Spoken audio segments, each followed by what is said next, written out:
ये हमारा 5वां चैप्टर है। हमने 4 चैप्टर कंप्लीट कर लिए हैं। चलिए चैप्टर स्टार्ट करते हैं। राज्य, राजा और एक प्राचीन गणराज्य। चुनाव का दिन। जब शंकरन उठा तो उसने देखा कि उसके नाना नानी वोट डालने जा रहे थे। दरअसल वे चुनाव केंद्र पर सबसे पहले पहुंचना चाहते थे। शंकरन जानना चाहता था कि आखिर वे इतने उत्साहित क्यों थे। उसके नाना जी ने उसे जल्दी से समझाने की कोशिश की और कहा, आज हम अपने शासकों का चुनाव करने जा रहे हैं। कुछ लोग शासक कैसे बने। लगभग 50 वर्षों से हम अपने शासकों का चुनाव मतदान के जरिए करते आ रहे हैं। मतलब जब से हमारा देश आज़ाद हुआ है, अब तो 2023 चल रहा है, तो लगभग 75 साल हो गए। हालांकि पहला चुनाव भारत में 1950 के बाद ही हुआ था। चलिए आगे बढ़ते हैं। लेकिन बहुत पहले लोग शासक कैसे बनते थे। करीब 3000 साल पहले कुछ लोग बड़े बड़े यज्ञों को आयोजित कर राजा के रूप में प्रतिष्ठित हो गए।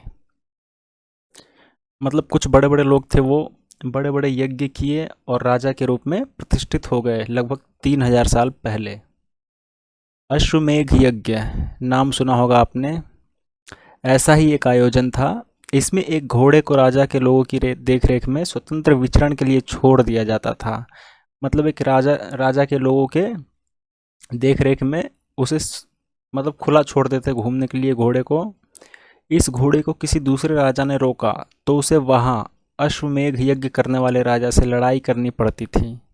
अगर उन्होंने घोड़े को जाने दिया तो इसका मतलब ये होता था कि अश्वमेध यज्ञ करने वाला राजा उनसे ज़्यादा शक्तिशाली था। इसके बाद उन राजाओं को यज्ञ में आमंत्रित किया जाता था। यह यज्ञ विशिष्ट पुरोहितों द्वारा संपन्न किया जाता था। पुरोहित मतलब हम पहले भी बहुत पिछले चैप्टर में देख चुके हैं कि पुरोहित का मतलब होता है पंडित वगैरह, जो ब्राह्मण होते थे। इसके लिए मतलब अब ये जो यज्ञ करवाते थे इसके लिए उन्हें उपहार दिए जाते थे। आज की भाषा में बात करें तो गिफ्ट्स दिए जाते थे।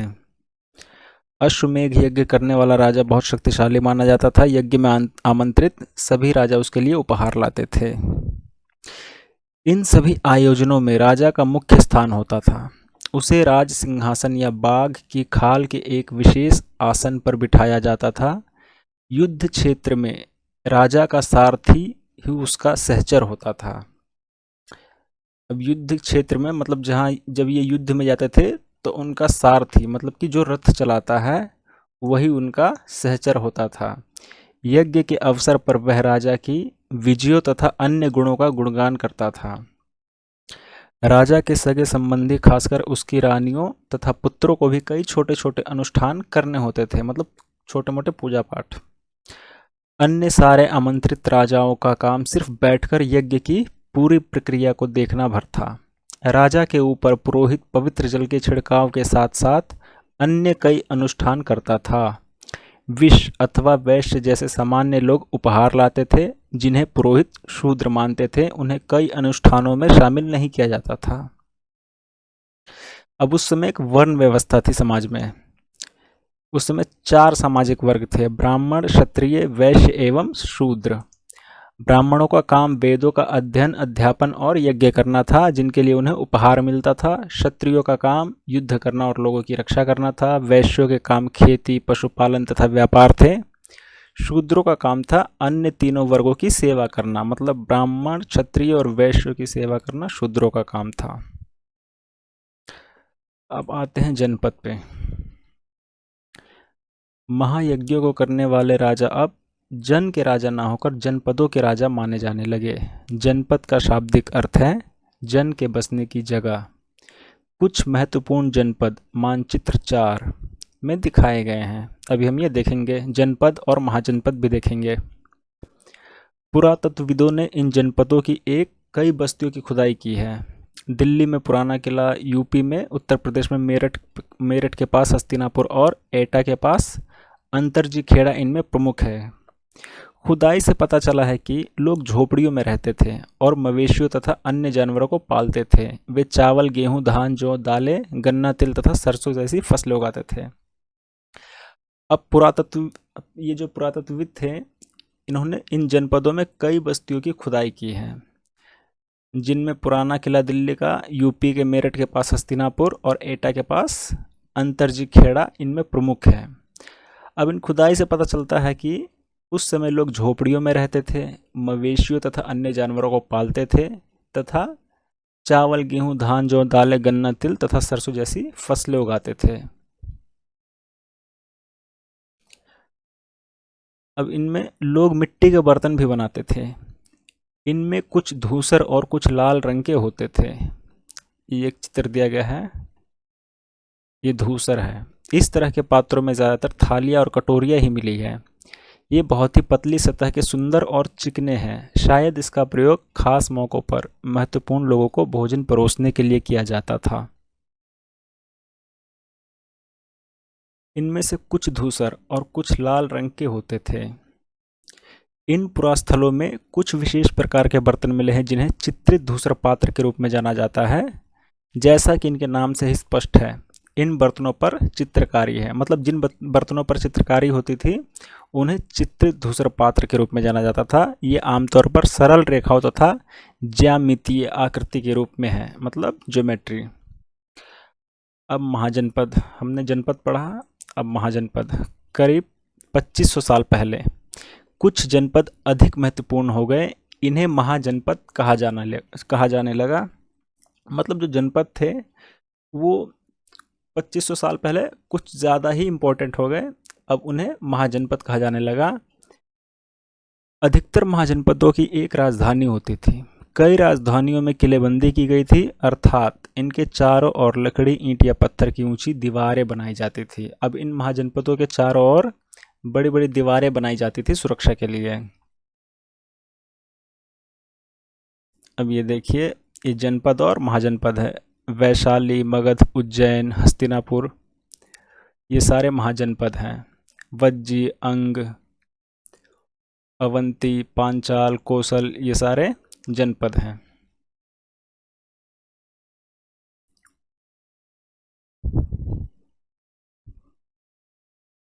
ऐसा लगता है कि लोगों ने अन्य राजाओं के आक्रमण से डरकर अपनी सुरक्षा के लिए इन किलों का निर्माण किया। कुछ राजा अपनी राजधानी के चारों ओर विशाल, ऊंची और प्रभावशाली दीवार खड़ी कर अपनी समृद्धि और शक्ति का प्रदर्शन भी करते थे।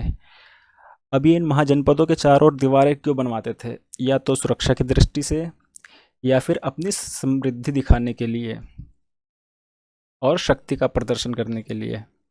इस तरह से किले के अंदर रहने वाले लोगों और उस क्षेत्र पर नियंत्रण रखना भी सरल हो जाता होगा। इस तरह की विशाल दीवार बनाने के लिए व्यापक योजना की आवश्यकता थी और लाखों की संख्या में ईंटों तथा पत्थरों का इंतजाम करना पड़ता था। हजारों स्त्री, पुरुषों तथा बच्चों ने इसके लिए अथक परिश्रम किया होगा। इनके लिए संसाधनों की आवश्यकता पड़ती होगी। अब ये देखिए, ये कौशाम्बी किले की एक दीवार है।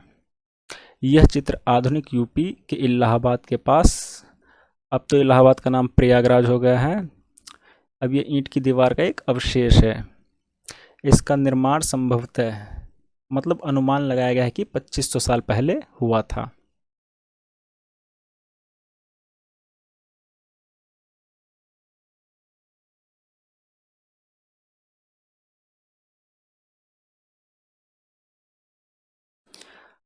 अब राजा सेना रखने लगे थे। सिपाहियों को नियमित वेतन देकर पूरे साल रखा जाता था। कुछ भुगतान संभवतः आहत सिक्कों के रूप में होता था।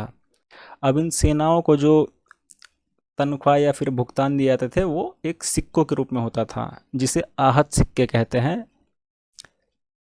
इन सिक्कों के बारे में तुम अध्याय 8 में पढ़ोगे, यानी कि हम इसके बारे में ज़्यादा विस्तार में पढ़ेंगे चैप्टर 8 में। अब कर, यानी कि टैक्स। महाजनपदों के राजा विशाल किले बनवाते थे और बड़ी सेना रखते थे, इसलिए उन्हें प्रचुर संसाधनों की आवश्यकता होती थी। इसके लिए उन्हें कर्मचारियों की भी आवश्यकता होती थी। अतः महाजनपदों के राजा लोगों द्वारा समय समय पर लाए गए उपहारों पर निर्भर न रहकर अब नियमित रूप से कर वसूलने लग गए। मतलब अब वे धीरे धीरे, पहले तो वो लोग उनको उपहार देते थे जिनसे उनका खर्चा चल जाता था, लेकिन अब स्थायी सेना रखने लग गए, सिक्योरिटी काफ़ी बढ़ा दी, तो पैसों की ज़रूरत ज़्यादा हो गई, इसीलिए वे लोगों पर कर लगाने लग गए। अब कर किन किन चीज़ों पर लगाया जाता था? फसलों पर, कारीगरों के ऊपर, पशुपालकों को जानवरों या उसके उत्पाद के रूप में कर देना पड़ता था, व्यापारियों को सामान पर कर देना पड़ता था, आखेटकों तथा संग्राहकों को जंगल से प्राप्त वस्तुएं देनी होती थी। चलिए आप बताइए कि आखेटक क्या है, किसे कहते हैं? ये हमने चैप्टर फर्स्ट में ही पढ़ा था। और आप पांडुलिपि और अभिलेख में भी एक एक अंतर बताइए, कमेंट में बताइए।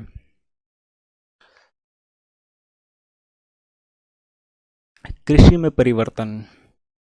अब इस युग में कृषि के क्षेत्र में दो बड़े परिवर्तन आए। हल के फाल अब लोहे के बनने लगे, पहले ये लकड़ी के बनते थे, अब लोहे के बनने लगे। अब कठोर जमीन को लकड़ी के फाल की तुलना में लोहे के फाल से आसानी से जोता जा सकता था। इससे फसलों की उपज बढ़ गई। दूसरे, अब दो परिवर्तन आए, एक तो लोहे के फाल हल्के हो गए और दूसरे हुआ लोगों ने धान के पौधों का रोपण शुरू किया, अर्थात खेतों में बीज छिड़ककर धान उपजाने के बजाय धान की पौध तैयार कर उनका रोपण शुरू किया गया। अब पहले की तुलना में बहुत ज़्यादा पौधे जीवित रह जाते थे, इसलिए पैदावार भी ज़्यादा होने लगी। अब ये दो बड़े परिवर्तन आए इस समय कृषि में।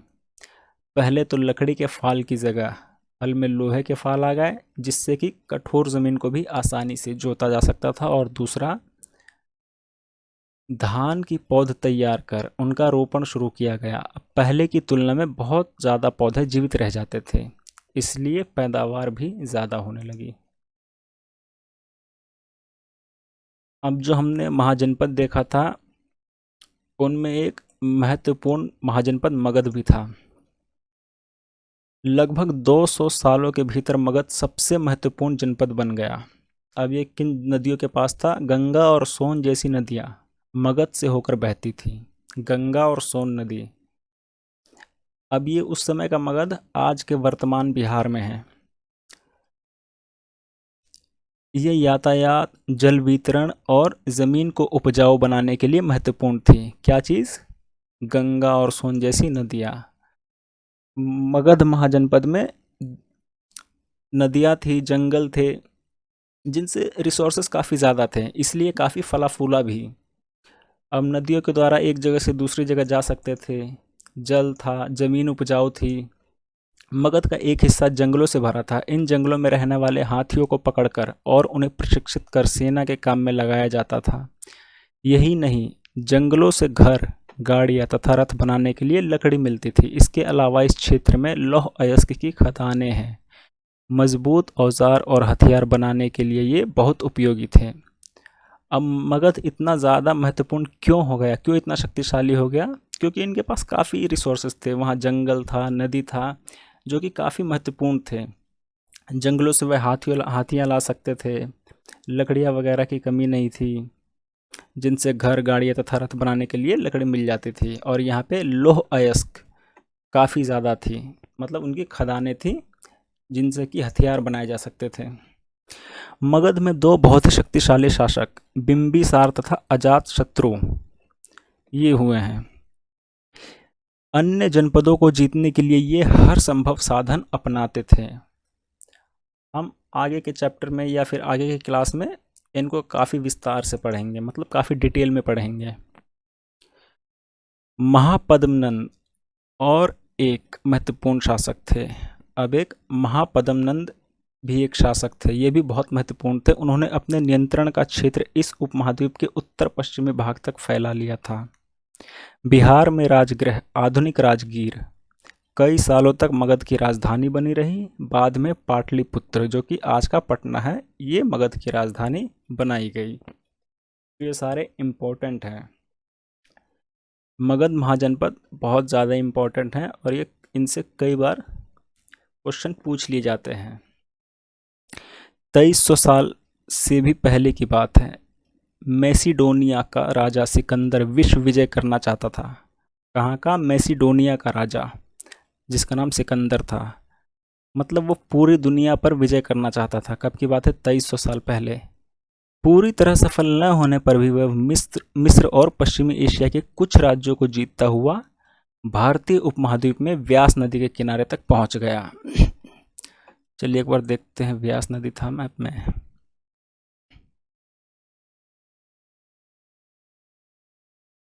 ये देखिए, ये है व्यास नदी, मतलब इसके तट तक पहुंच गया, इस साइड से आते हुए, जो कि इस नदी के पास था, और यहाँ से अगर ये अंदर आ जाता तो इसके लिए भारत पर विजय पाना आसान हो जाता।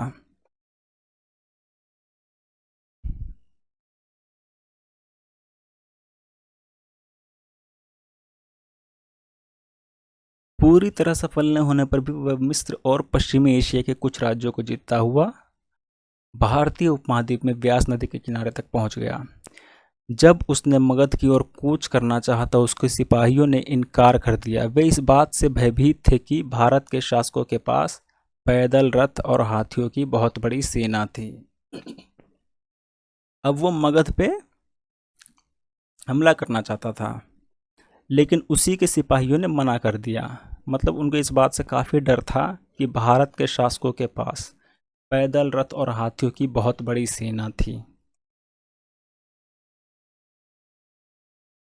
अब मगध के बाद एक और महाजनपद वज्जी, ये भी वर्तमान बिहार में ही है। मतलब कि आज का वर्तमान बिहार में ही ये वज्जी जनपद भी था। जैसा कि तुमने ऊपर पढ़ा, मगध एक शक्तिशाली राज्य बन गया था। उसके नज़दीक ही वज्जी राज्य था, जिसकी राजधानी वैशाली बिहार थी। यहाँ एक अलग किस्म की शासन व्यवस्था थी, जिसे गण या संघ कहते थे। अब दुनिया में सबसे पहले लोकतांत्रिक व्यवस्था वैशाली में ही थी। गण या संघ में कई शासक होते थे और इसमें से प्रत्येक व्यक्ति राजा कहलाता था। ये सभी राजा विभिन्न अनुष्ठानों को एक साथ संपन्न करते थे। सभाओं में बैठकर ये बातचीत, बहस और वाद विवाद के जरिए तय करते थे कि क्या करना है और किस तरह करना है। शत्रुओं के आक्रमण से निपटने के लिए वे मिलकर चर्चाएं करते थे। स्त्रियां, दास तथा कमक्कार इन सभाओं में हिस्सा नहीं ले सकते थे। अब स्त्रियां या दास वगैरह इन सभाओं में हिस्सा नहीं ले सकते थे। मतलब इसमें क्या बताया गया है, वज्जी संघ जिसकी राजधानी वैशाली थी, यहाँ एक अलग किस्म की शासन व्यवस्था थी जिसे गण या संघ कहते हैं। मतलब इसमें कई शासक होते थे, कोई एक नहीं होता था, और प्रत्येक व्यक्ति राजा कहलाता था। ये सभी राजा विभिन्न अनुष्ठानों को एक साथ संपन्न करते थे। सभाओं में बैठकर ये बातचीत, बहस और वाद विवाद के जरिए तय करते थे कि क्या करना है और किस तरह करना है। अब जब कोई शत्रु है वो आक्रमण करना चाहे तो उनसे निपटने के लिए वे मिलकर चर्चाएं करते थे, जबकि आमतौर पर एक ही राजा होता है, लेकिन यहाँ ऐसी व्यवस्था नहीं थी। वज्जी संघ का यह वर्णन दीर्घ निकाय से लिया गया है। दीर्घ निकाय एक प्रसिद्ध बौद्ध ग्रंथ है। अब दीर्घ निकाय ये बौद्ध ग्रंथ है जिसमें बुद्ध के कई व्याख्यान दिए गए हैं। इन्हें करीब 2300 साल पहले लिखा गया था। अब अजातशत्रु के बारे में पढ़ते हैं, जो कि एक शासक था वज्जी संघ का, वज्जी संघ का नहीं, मगध का। अजातशत्रु वज्जी संघ पर आक्रमण करना चाहते थे। उन्होंने अपने मंत्री वत्सकार को बुद्ध के पास सलाह के लिए भेजा।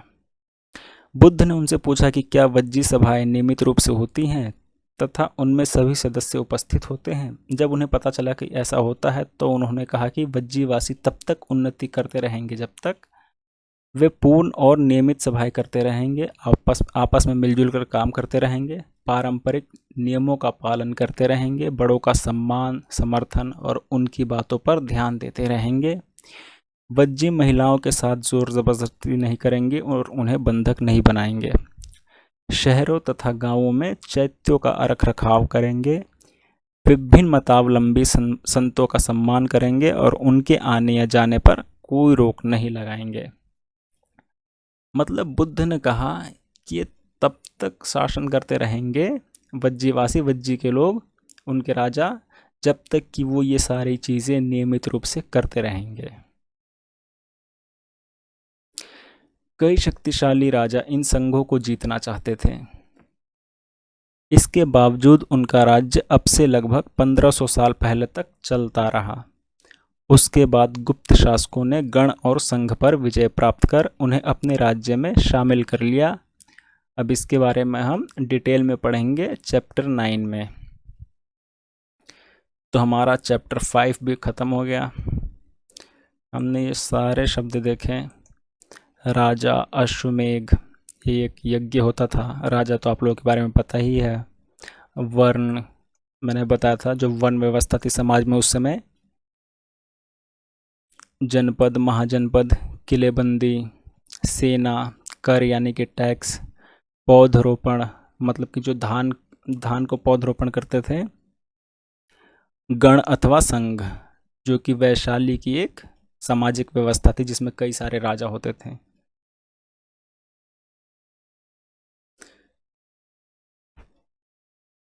अब नए शासक कब बनना स्टार्ट हुए? लगभग 3000 साल पहले।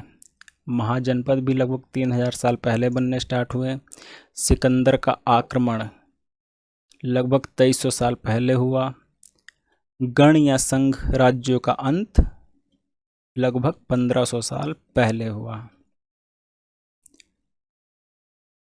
तो चलिए, ये चैप्टर हमारा ख़त्म हो गया।